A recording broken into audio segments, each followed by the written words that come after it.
Hello दोस्तों, स्वागत है आपका हमारे चैनल पर। हम आज यहाँ पर डिस्कस करेंगे कोरोना वैक्सीन से संबंधित कुछ जानकारियाँ जिसे जानना बेहद ज़रूरी है। तो चलिए शुरू करते हैं। दोस्तों, जैसा कि आप लोग जानते हैं कि कोरोना का वैक्सीन तैयार हो चुका है और इसे लोगों को देने की तैयारी भी ज़ोरों शोरों से चल रही है। हालांकि कोरोना वैक्सीन कोई आम वैक्सीन जैसी नहीं है जैसा कि आज तक हम लगवाते आ रहे हैं।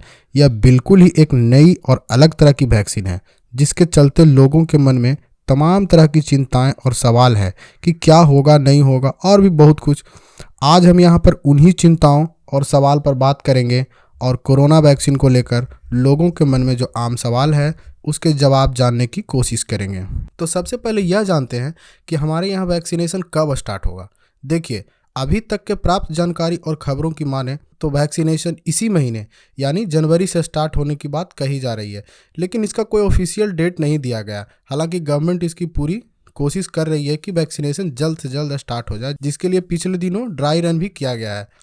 यहाँ पर एक बात आपको और बता दें कि दुनिया की जो सबसे बड़ी टीका निर्माता company serum institute of India है, इसी की बनाई कोविड शील्ड वैक्सीन को आपातकालीन उपयोग के लिए मंजूरी मिली है। सरकारी पैनल ने इसके लिए डीजीसीआई से भी सिफारिश कर दी है और इसे अब मंजूरी मिलना बाकी है। जैसे ये कंफर्म हो जाएगा, गवर्नमेंट वैक्सीन को टीका केंद्रों तक पहुंचाने लगेगी। डीजीसीआई भारत में दवाइयों और वैक्सीनेशन की नियामक संस्था है। यही वैक्सीनेशन को अप्रूव भी करती है और इसके अप्रूवल के बाद से ही कोई वैक्सीन या दवा आम लोगों के लिए उपलब्ध हो पाती है। दूसरा मुख्य सवाल है कि सबसे पहले किन लोगों को टीका दिया जाएगा। इस पर सरकार की तरफ से कहा गया है कि सबसे पहले 5 लाख स्वास्थ्य कर्मियों को वैक्सीनेट किया जाएगा, जिसमें डॉक्टर, नर्स इत्यादि लोग भी शामिल हैं, जिन्होंने इस पेंडेमिक के समय अपनी जान की बाजी लगाकर लोगों का इलाज किया था। फिर इसके 10 दिन बाद फ्रंट लाइन पर काम करने वाले 6 लाख कर्मचारियों का टीकाकरण किया जाएगा और इसके बाद दिल्ली में 50 साल से अधिक आयु वाले लोगों को और जो लोग अन्य बीमारियों से पीड़ित हैं या जिन्हें कोरोना का खतरा अधिक है, उन लोगों को पहले दिया जाएगा। अब ये सामान्य वैक्सीन की तरह नहीं है कि सीधे हॉस्पिटल में जाकर लगवा लिए। इसके लिए सबसे पहले आपको कोविन ऐप पर रजिस्ट्रेशन करना होगा, जिसमें आपको सारी जानकारी देनी होगी, जैसे आपसे आधार नंबर भी मांगा जाए ताकि ट्रैकिंग सही से हो जाए। फिर रजिस्ट्रेशन के बाद आपको एक एसएमएस आएगा जिसमें वैक्सीनेशन के टाइम, जगह के बारे में लिखा होगा। तब जाकर आप वहां पर अपना वैक्सीनेशन करवा सकते हैं। अब सवाल आता है कि कितना सुरक्षित है कोरोना की वैक्सीन, मतलब इसके साइड इफेक्ट तो नहीं होंगे, या फिर कितना डोज लेना है।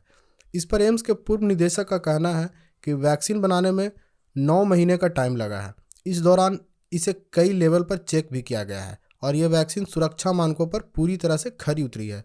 हालांकि साइड इफेक्ट के मामले में इनका कहना है कि हर वैक्सीन के कुछ न कुछ साइड इफेक्ट होते हैं, फिर भी अभी तक इस वैक्सीन के मामले में कुछ ऐसा चिंताजनक नहीं पाया गया है। और काफ़ी हद तक ये बात सही भी है। हर लोगों का इम्यून सिस्टम अलग अलग होता है, जिसके चलते कई लोगों का शरीर टीका लगवाने के बाद से कुछ अलग रिएक्ट करे, लेकिन इसमें घबराने वाली कोई बात नहीं है, ये सब नॉर्मल है। वैक्सीनेशन के बारे में आपको बता दें कि इसके लगवाने के 7 दिन के बाद इसका असर शुरू होगा। वैक्सीनेशन का पहला डोज लगने के बाद दूसरा डोज 20 से 30 दिनों के बाद दिया जाएगा। हालांकि ये वैक्सीन पर निर्भर करेगा कि आप किस कंपनी का वैक्सीन ले रहे हैं। जैसे फाइजर के वैक्सीन के 2 डोज के बीच का अंतर 21 दिन का है। इसी तरह ये अलग अलग कंपनी पर अलग अलग निर्भर करेगा। अब सवाल है कि टीका लगवाने के कितने दिन के बाद शरीर में प्रतिरोधक क्षमता विकसित हो जाएगी। तो यहाँ पर आपको बता दें कि वैक्सीन का दोनों डोज लेने के 2 सप्ताह के बाद आपके शरीर के प्रतिरोधक क्षमता विकसित होने लगेगी। तब तक आपको नॉर्मल रहकर कोरोना से बचने के सुरक्षा उपायों को अपनाते रहना होगा। इसके बाद सवाल आता है कि क्या वैक्सीन लगवाना कंपलसरी है। हालांकि सरकार की तरफ से ऐसा कुछ कहा नहीं गया है, लेकिन फिर भी टारगेट रखा गया है अधिक से अधिक लोगों को वैक्सीनेट किया जाए।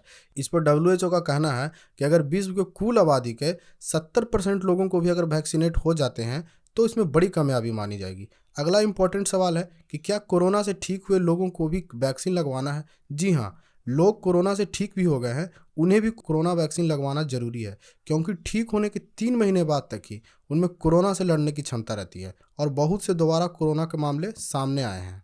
अब सवाल उठता है कि क्या वैक्सीन लगवाने के बाद मास्क और सोशल डिस्टेंसिंग की जरूरत नहीं है। आपको बता दें कि ऐसा बिल्कुल भी नहीं है। कोई भी टीका किसी महामारी के बचाव की 100% गारंटी नहीं दे सकता है। ऐसे में हमें उन सभी सुरक्षा उपायों को टीका लगने के बाद वैसे ही जैसे पहले अपनाते थे को अपनाते रहना पड़ेगा, या यूँ कहें कि अब इसे अपने ज़िंदगी का हिस्सा बना लेना चाहिए, क्योंकि एक ऐसी बीमारी है जिसे पूरी तरह से खत्म होने में काफ़ी वक्त लग सकता है।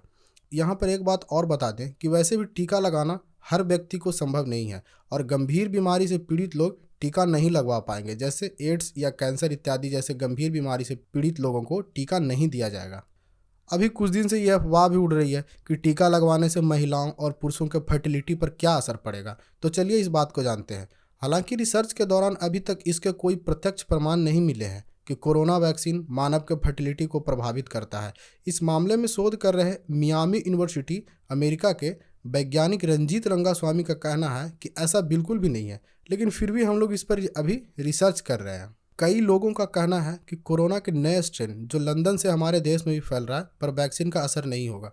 हालांकि ऐसा नहीं है, ये सिर्फ एक अफवाह है और कुछ लोगों द्वारा फैलाया जा रहा है। वैक्सीन बनाने वाली कंपनियां लगातार अपने वैक्सीन को अपग्रेड कर रही है और बेहतर से बेहतर बनाने की कोशिश कर रही है। मॉडर्ना और फाइजर जैसी कंपनियों का इस मामले में कहना है कि उनका वैक्सीन वायरस के नए रूप पर भी प्रभावकारी है, क्योंकि वायरस में मामूली बदलाव आया है। अगला मुख्य सवाल है कि वैक्सीन लगवाने से शरीर में क्या बदलाव आते हैं। देखिए, आपको यहाँ पर स्पष्ट रूप से बता दें कि वैक्सीन लगने के 24 घंटे के भीतर शरीर में कुछ बदलाव आते हैं। जैसे जहाँ पर सुई लगाई जाती है वहाँ थोड़ी सूजन हो जाती है। वैक्सीनेशन के बाद से आपको थोड़ी थकान भी महसूस हो सकती है या फिर किसी खास तरह से आपको एलर्जी हो सकती है। तो इसमें घबराने की कोई बात नहीं है। हालांकि ये सबका असर काफ़ी कम समय तक रहेगा और इस बीच आप इस तरह के प्रॉब्लम से बचने के लिए कोई मेडिसिन भी ले सकते हैं। इससे कोई दिक्कत नहीं है, ये सब नॉर्मल है। आगे बात करते हैं कि क्या वैक्सीन लगवा चुके लोग भी वायरस को ट्रांसमिट कर सकते हैं।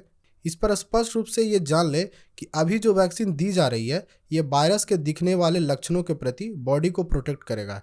ऐसे में यह खतरा बना रहेगा कि बिना लक्षण वाले वायरस का ट्रांसमिशन हो सकता है। इसीलिए वैक्सीन लगवाने के बाद भी सभी जरूरी सुरक्षा उपायों को ध्यान में रखें। आगे जानते हैं कि क्या वैक्सीन गर्भवती महिलाओं और बच्चों को भी लगेगा। इस संबंध में आपको बता दें कि अभी जो टीका बना है और जिसको देने की तैयारी चल रही है वो सिर्फ वयस्कों और बुजुर्गों के लिए है। अभी तक किसी कंपनी ने गर्भवती महिलाओं और बच्चों के लिए वैक्सीन नहीं बनाया है। इनके लिए अलग से वैक्सीन बनाना पड़ेगा और इसके बनने में भी टाइम लग सकता है, जो कि एक चिंता का मुख्य कारण है। ऐसे में सिर्फ एक ही उपाय है कि इस बीमारी से बचा जाए और सुरक्षित रहा जाए। और अंत में अब बात करते हैं कि कितना कारगर है ये वैक्सीन। इस पर सामान्यतः वैज्ञानिक मानते हैं कि किसी वैक्सीन की पहली जनरेशन अगर 50% भी असरदार है तो यह संक्रमण को फैलने से रोकेगी और इसमें मददगार साबित होगी। इस हिसाब से देखा जाए तो Pfizer biotech, Moderna, Oxford AstraZeneca के कोरोना टीके से 70 से 95% तक असरदार साबित हो चुके हैं। फाइजर की वैक्सीन तो 94% तक असरदार साबित हो चुकी है। ओवरऑल कह सकते हैं कि भले ही अलग अलग कंपनी टीकों के वायरस से सुरक्षा देने का प्रतिशत अलग अलग हो, पर वे संक्रमण की संभावना को बेहद कम करने में कारगर होगी। अगर आपको हमारी जानकारी पसंद आई तो चैनल को सब्सक्राइब करें और वीडियो को लाइक करें।